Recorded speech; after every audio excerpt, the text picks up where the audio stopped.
Welcome to the My Blue Skies Music podcast, where we dive deep into the power of music, creativity, and collaboration. I'm your host, Kate Dillingham, a cellist and composer, and founder of MyBlueSkiesMusic.com. My guest today is Yolanda F. Johnson, one of my dear friends and musical colleagues, and we met through performing and through she was helping consult for a festival that I was running for some time. And I'm so delighted to have her here today. And I'd love to introduce you to Yolanda and have her tell us a little bit about herself. Welcome. Thank you so much, Kate. And I am thrilled to be here with you today. As Kate said, I'm Yolanda F. Johnson. I am a professional musician who has simultaneous paths in life. So when I was getting my performance degree, there was this entire, what we called an epidemic of orchestra closings due to financial mismanagement and people who were in leadership but didn't quite understand the administrative side of things and how to run an arts nonprofit. And so my professor said, "What are you going to do about it?" And I said, "I'm going to learn the other side to keep the arts alive, to keep it thriving." And so I still received my performance degree, and I also went to graduate school to get a master's in arts administration with the philanthropy focus. And so I've just woven together this beautiful life. I call it crafting a life of these simultaneous paths where I've never stopped singing, never stopped performing professionally and teaching and doing all the things as far as music is concerned. But then also understanding the other side in the nonprofit sector and the philanthropy sector more directly. And so that's where my consulting business is helping nonprofits, because I said, wow, I can help music, I can help the arts. This philanthropy thing is a powerful tool where I can also help people with disabilities who are differently abled. I can help religious institutions, things that align with my values. I can help women. I can help youth. So the rest is history. I just said, I love this. I love both of them, and I'll continue to do that. It segs and intersects in other wonderful ways, like public speaking and a workshop that I formed called All the World's a Stage, where we use performance practice to help people in philanthropy and help them to learn how to make the ask in life. So it's been a wonderful life that way, of being able to craft those things. I feel really blessed and fortunate to be able to do that. And so that's pretty much my story in a snapshot. That's amazing. Wow. Well, I want to ask you lots of questions about that, but I should probably say a little bit about how we started performing together. I was very interested in your the title of your program, which deals with spirituals and the connection between music and civil rights. And this is a place that is a great intersection for me personally. And so when I heard you sing, what's the name of the program? Can you remind me? A spirituals experience. Every time I feel spirit moving in my heart, I will pray. Every time I feel the spirit moving in my heart, I will pray. Spirituals experience. And to me, that just spoke directly to the heart of the matter in terms of where I come from and what music means to me. That we really get to the core of a feeling and of instances where music can be a signal, can be a symbol, can be a secret, can be a directive or a call to action. And I would love for you to talk a little bit about that, because to me that there are often things woven into music that we may not necessarily be consciously aware of, but we are getting the message. Well, I think that spirituals are universal, right? And so there's a universality to the human condition and to how art and music really play into that, how we relate to each other as human beings, and then how art helps us to dive even more deeply as far as that's concerned. So with the spirituals experience, we've been able to have done lots of research for many, many years on the identification that enslaved Africans had with ancient Israel. We're looking at theology. We're looking at scripture. We're looking at, the person of Jesus, who the slave masters were saying, obey your masters. They were manipulating scripture, and they were like, this just doesn't sound like who Jesus is. At the core, if we are loved and if we are free, scripture also speaks to freedom. So it was like that personal journey of faith. And also people just understanding you've got the sorrow songs and the map songs and the quiet songs and all those different things. And so I think, we all can sing the blues. In fact, in a spirituals experience, I actually take the live audience through an exercise of creating their own spiritual. And it's fascinating sometimes because I'll say, what's going on in everybody's life? And somebody will say, I'm trying to buy a house. It's really transparent. And somebody else will be like, I'm going through a divorce, or I'm going to get married, or I'm going to have a baby. And it's like, wow, okay.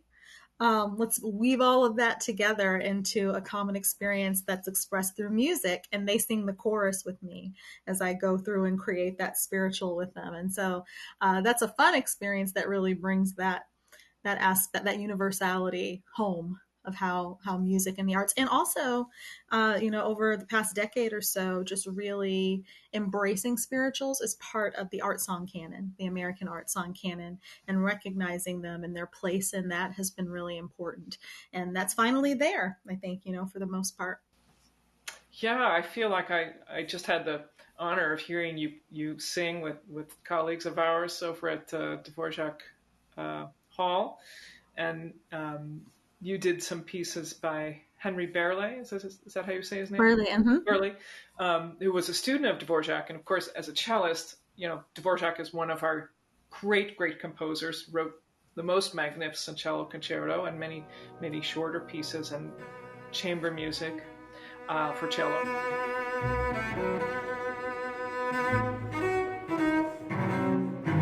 So to hear you sing the Berle song, Berle was a student of Dvorak. Could you talk a little bit about that connection for our audience? Yes, that's another beautiful example of universality, right? You have this person from the African American tradition and spirituals, but Berle, as you heard that afternoon, has written some beautiful other music, like his Passional song cycle, which is exquisite and not performed nearly enough as it should be.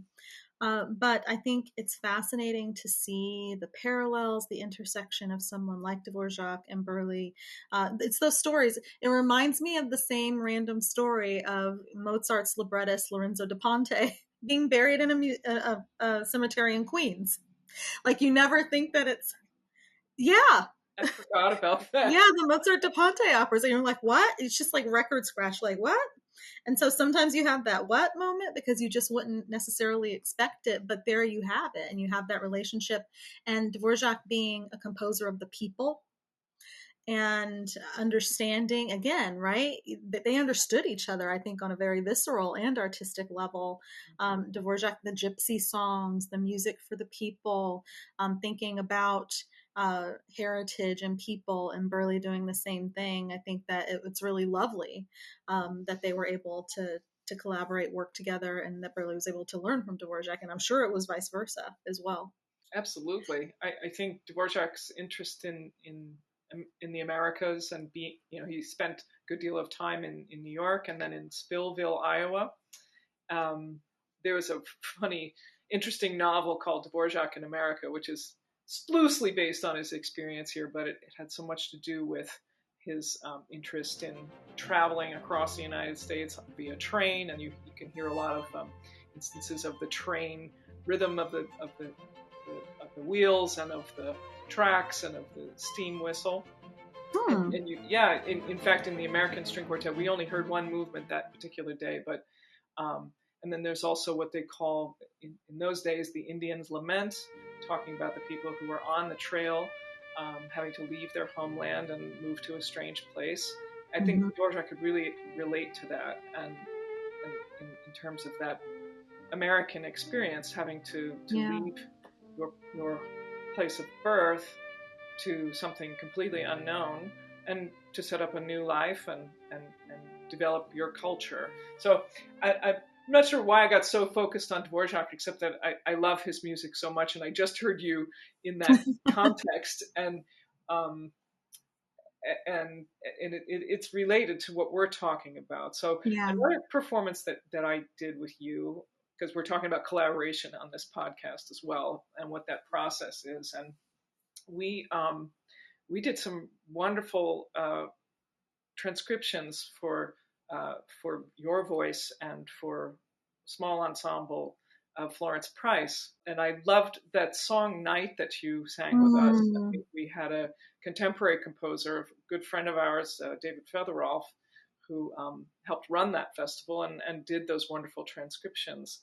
And I wanted to ask you a little bit about that process, because you are involved in commissioning people, and how do you choose a piece? How do you guide? Do you talk through it, or do you just kind of hand it over to the arranger or composer and say, "Here, you do it"? No, I don't just hand it over, because I have a background in composition as well. Piano was my first instrument. I started out a double major in college, but chose voice over piano. No offense to the pianists out there, I still love it, and I still play, but just not at the same level I used to. I certainly don't just take a back seat, but I certainly do allow them to take the front seat.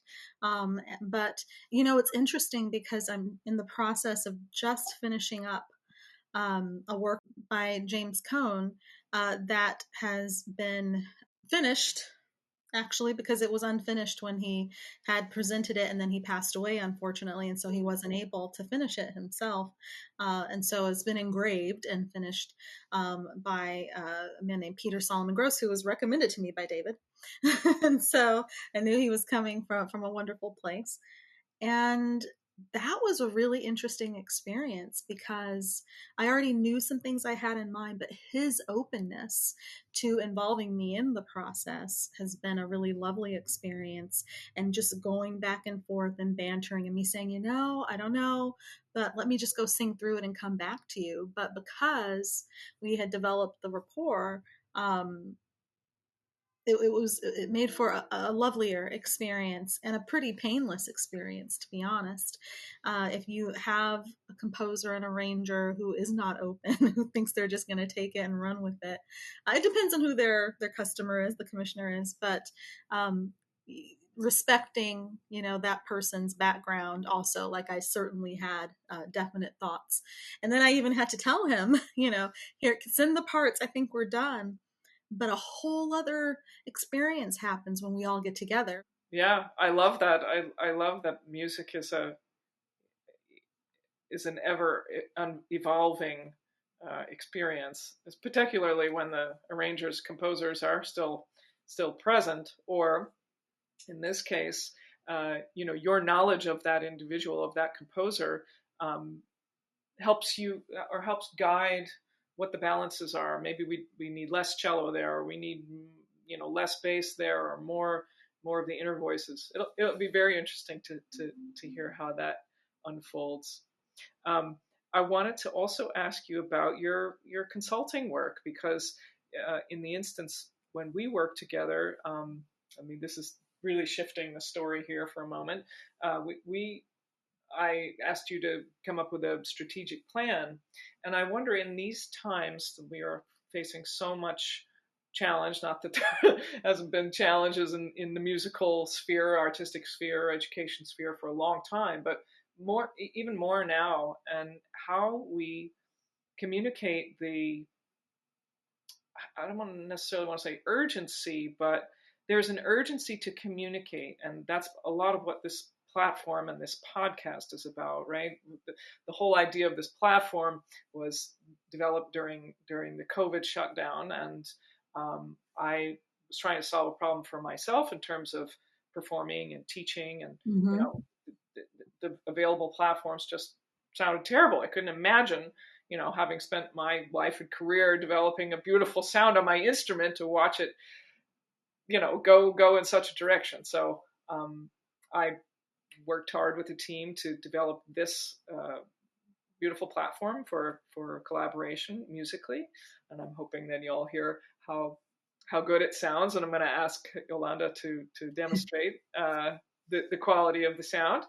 But in terms of connecting with people and really sort of driving home the idea that human beings are the creative ones, not machines, not institutions. Institutions and technology can certainly enhance and help us, but human beings, and in all the discussion of AI that's going on right now, we are the creatives. We are the minds and the hearts and the imaginations that create a musical or artistic experience, not just between ourselves and our colleagues, but for audience. An audience is essential component of that experience. Could you talk a little bit about that in terms of your performing life as well as your entrepreneurial life, your consulting life? Like, how do you talk um, to people in this space about support and creation and keeping ourselves focused on really what matters? Well, I always try to meet people where they are and understand my audience, whoever that may be, if it's 500 people or if it's one person right in front of me, and then being able to understand where they're coming from. And hopefully there's some alignment there as far as what is needed, today, as far as supporting the arts, as far as keeping creativity, um, as far as communicating well about it all. And there are a lot of intersections that I think we see at play right now across the different, intelligences and spectrums. So I think, yeah, it comes. I because of my background in philanthropy, and I really have always tried to get away from the transactional model and method of that. I try to do away with that in life. In my prayers, I just prayed a prayer. I was like, Lord, please don't let me be transactional. That's not who I want to be. Like, I'm going to ask for this, but I did this thing right. So can I have this? Because we can be very transactional. So even outside of that, the whole quid pro quo kind of thing. I mean, that exists. It does, but it can exist in a really lovely way where people support each other because they understand each other and because they want to see each other succeed in the arts or, in any other area and field. Technology is a wonderful tool for human beings, for human creativity, for getting us to the next sort of iteration of our understanding of the world around us and our understanding of ourselves and in community. It's but it's important that we think of imagination first. That's what differentiates us from all other living things or non-living things, is that we can imagine. Yes, most certainly so.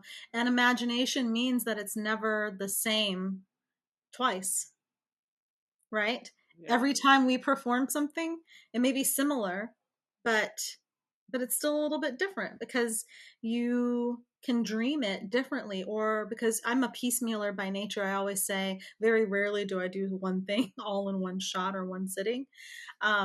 I like to experience life. I am thinking about things as I'm walking, as I'm driving, as I'm just going about life. And I think that's the beauty of it, is like, I just saw this person, and in this phrase of this particular work, maybe I'll interpret it a little bit differently this time.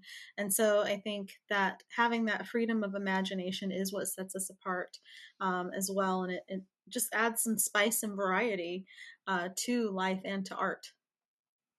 Very much so. I couldn't agree more. Would you like to sing a little bit for us, demonstrate your Sure. your beautiful talent? Yes. What shall I sing? Oh, what would make you happy? I mean, anything you sing makes me happy. So you Oh, know, you're so sweet. Hmm. You know what earworm I have yeah, please.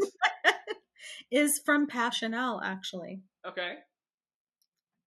The Her Eyes Twin Pools. And this is the Burley. Mm-hmm.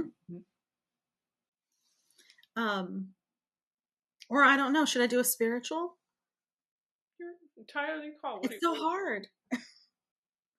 Um, Well, um, it's okay. Whatever you want to sing.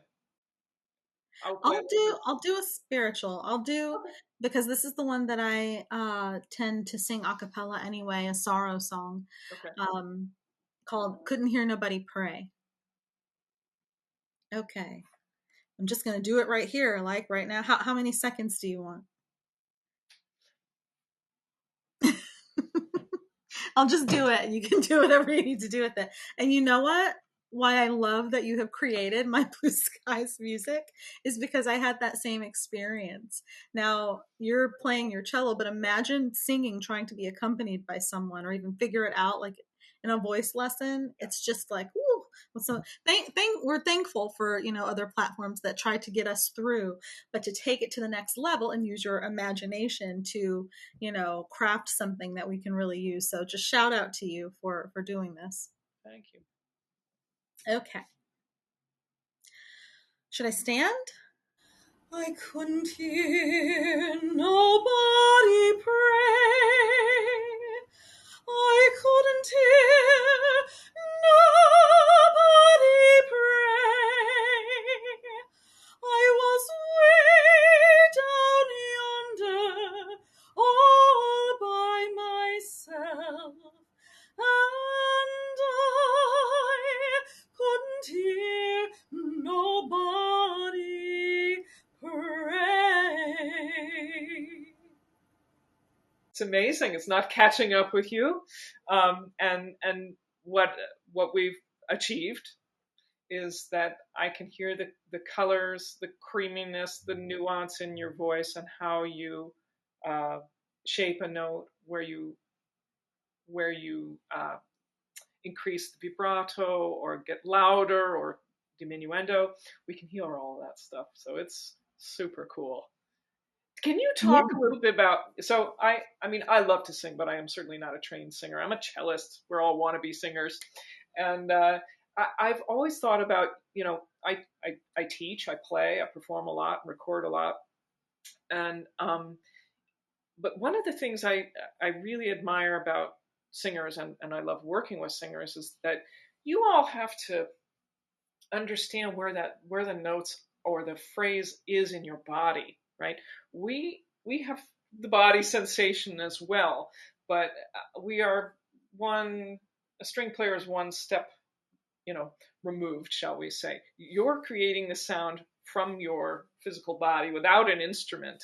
You are your instrument, and we all know about singers that they have to be very careful with their voice and being out of doors and being healthy, taking great pains to make sure that the instrument, your body, is in good shape. Can you talk a little bit about how maybe what your process is and how you think about that as a performer? Well, I think first from a pedagogical perspective and just thinking of some of what you just shared, I'm always grateful because when I'm teaching voice or doing a master class, something like that, that's what we tell students is other instruments, like many instruments still have a motor, and you're going to take the breath. You still need to breathe. You still need that motor to get it all through. Um, Everybody has the resonator. Other instruments have the resonator, but we're the only ones that have the articulator in the sense that we get to tell a story. And so I think that's a very special thing. Now, other instruments certainly tell stories without words in different ways, but we get to literally tell the story with sound, with phrasing, with focus, with acting, and in partnership with other instruments usually. And so I think that that's a very special thing about the human voice. And being a vocalist has probably turned me into a little bit of a germaphobe. As you know, um, because I mean, our immune systems and our bodies are fearfully and wonderfully and amazingly made. But yeah, so I try to stay well, and I try to do things like Pilates. and just make sure, because people, it's often a misconception of the shape of a breath, that it just is something that goes out from here. You breathe and you take that breath. It's really a barrel shape, right? You're filling your whole body up with air, and then you need to be able to control that as it comes out and articulate and make that tone, as beautiful as possible. So just keeping all those things in mind without letting things get into your way. So just staying healthy. Yeah, just staying as healthy as possible and thinking as healthy as possible with the interpretation of song. But I think being grateful for that aspect, and then just trying to stay as healthy as possible and keep the body in as good a shape as Yeah, possible. yeah. Well, I know that you are a very spiritual person, and you are um, you have a commitment to your faith. And does that play a role in how you um, approach music as well? I mean, not just sacred music, but music in general. Certainly. Most definitely so. I said many years ago, I was just laughing with Moisha about this. Let me never be that person that's backstage praying. Please let me remember the lyrics. I know I didn't practice and I didn't give this any time, but please work it all out. Yeah. So I always try to be a good steward of opportunities that come my way as far as that's concerned. And so to give it my all. But yeah, I think that there's a quote on my website, about music being God's gift to man, the only thing that will take to heaven. And so I truly do believe that. Yeah, and I think I would just say that so often people put God into a box. It's giving the Almighty human attributes, and Scripture even says His thoughts are above ours, and so it's like I see so much creativity in the Almighty. Hmm. I mean, you look at nature. Yeah. Sometimes you have to laugh. I just saw someone ask the question, does God have a sense of humor? It's like, oh, totally. On so many different levels. They're like, have you seen a platypus? But That's a good point. no, Yeah. but you see trees, and then it also, from that perspective, and I think that's a perspective of gratitude, it helps my interpretation. And Mhm. so I don't just see that tree, or if I'm singing, about the seasons, I'm really thinking about them from that deeper perspective. So it gives me depth, it gives me perspective, it gives me gratitude. I think those are probably the main things, even if it's even Fanny Hensel. The way I interpret Fanny Hensel is different, because I just think about her and her life and the things her father said to her, and not getting credit for her work necessarily, Mm. and because I champion women composers also, with music she wrote, and that I feel that from my heart, and even from that perspective of faith. So yeah, it gives me depth. Nice. I love it. I love it. For me, I, I play lots of different music in very different settings. I think music, my cello takes me places to, Ah, yes. in ways that I wouldn't, in places I would never have the opportunity to go, I suppose, either, um, whether it's church or it's other parts of the world or different cultures.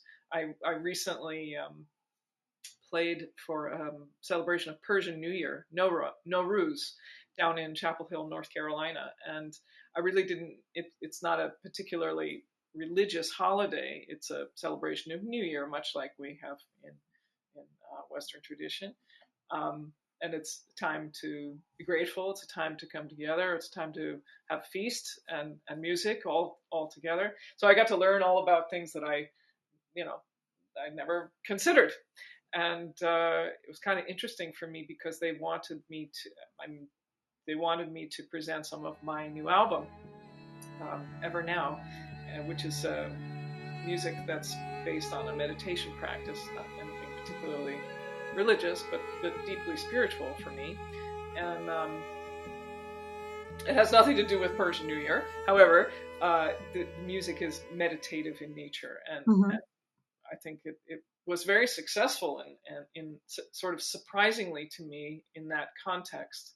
So I don't know quite where I'm going with that, but the point is that being able to articulate something in music that is maybe universal concept or can reach people on an emotional level or can tell a story that brings people of different cultures into your heart or into your context, that is the key to what we do in terms of being communicative artists through music. And I'm so thrilled to have you to talk about that kind of communication. Oh boy. Okay. What else will I sing? I just talked about Fanny Hensel.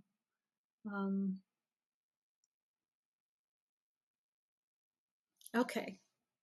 I should have come even more prepared. I kind of thought, oh, I'll just sing something.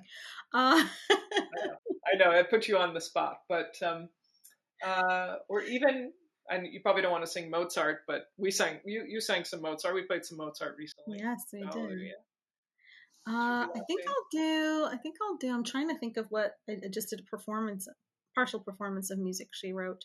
There's so many wonderful things in there. Oh, you know what? I should do the Florence Price. So I'll do a little bit of Night, Okay. which David then, every soprano's dream, also like extended things and broadened them from the piano trio. He actually set it for orchestra, which I premiered a year ago. I know. It So was shout out to David for that too. Thank you, David. Love Yeah, you, David. everybody wishes they had that. Okay. Night comes, a Madonna, clad in scented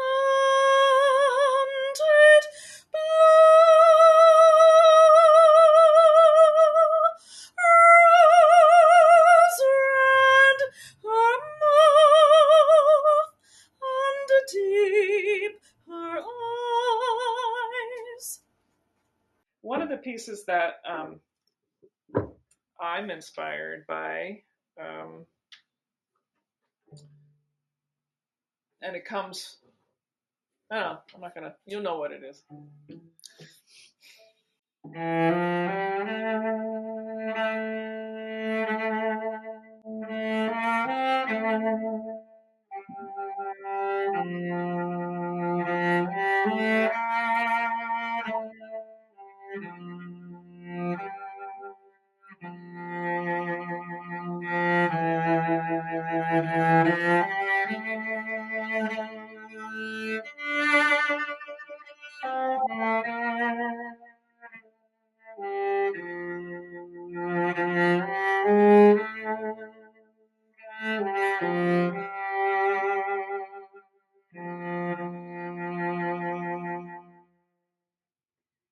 Ah, Oh, beautiful.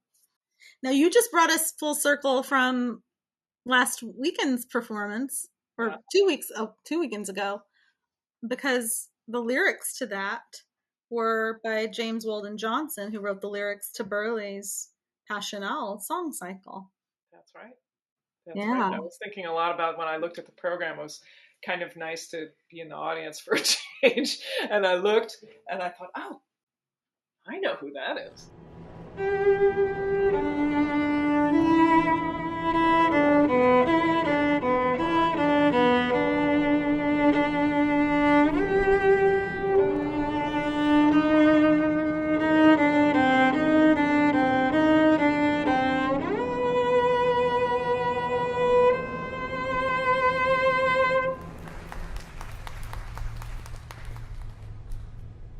Wow.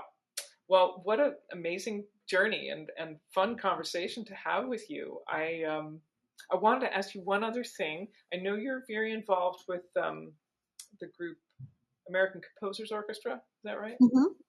Um, and can you talk? I mean, we know we many of us in the music world know what they do, but maybe you could talk from your perspective about what some of the initiatives are there and what's going on with American Composers Orchestra these days.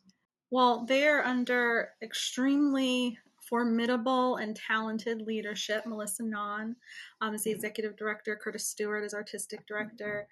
They've got lots of other people that are coming in doing amazing things. And, that particular group was really my happy place, the convergence, just like All the World's Stage, of all the different things that I love to do and that I love. Like, they are changing the fabric of orchestral music in this country. If you haven't tuned in to the American Composers Orchestra, please do, because they're doing incredible work, and just embracing the orchestral tradition, but also helping it single-handedly, helping it evolve in some ways. And so I encourage you to learn more about them. It's been like such a pleasure to have worked with them, before, and to have the relationships that I do there. And so just check them out. There's so many things going on. They have a Carnegie season. They've got all kinds of workshops. They've got lots of opportunities for composers to be heard and have, their work heard. So I certainly encourage you to learn more about them. Do you have a place where audience can find you online? Do you have a website or social media Yes. or anything you please announce for us? So you can find me at yolandafjohnson.com. So altogether, yolandafjohnson.com. On the internet, that's my website. You can find me on Instagram at yolanda.f.johnson. That's me on Instagram. You can also find me over on LinkedIn, but I think Instagram and the website are the main places to learn more about music. I need to get a little better at Instagramming, but I love it there. Good. Well, we're glad. And anything you want to say about your entrepreneurial pursuits, your consulting business, or can we find that on your website too? You can find that at yfj-consulting.com, which includes a lot of public speaking, because that's another outlet, a performance outlet I've noticed as well. So yeah, workshops, lots of different things. If you've got a nonprofit that's looking to figure out how to raise some funds in an effective but non-transactional kind of way, a really authentic kind of way, then that's us. Fantastic. Well, thank you, Yolanda. I'm so glad that you had time to share with us today, and fascinating conversation. I could talk to you all afternoon, and I could certainly listen to your gorgeous voice for the rest of the day.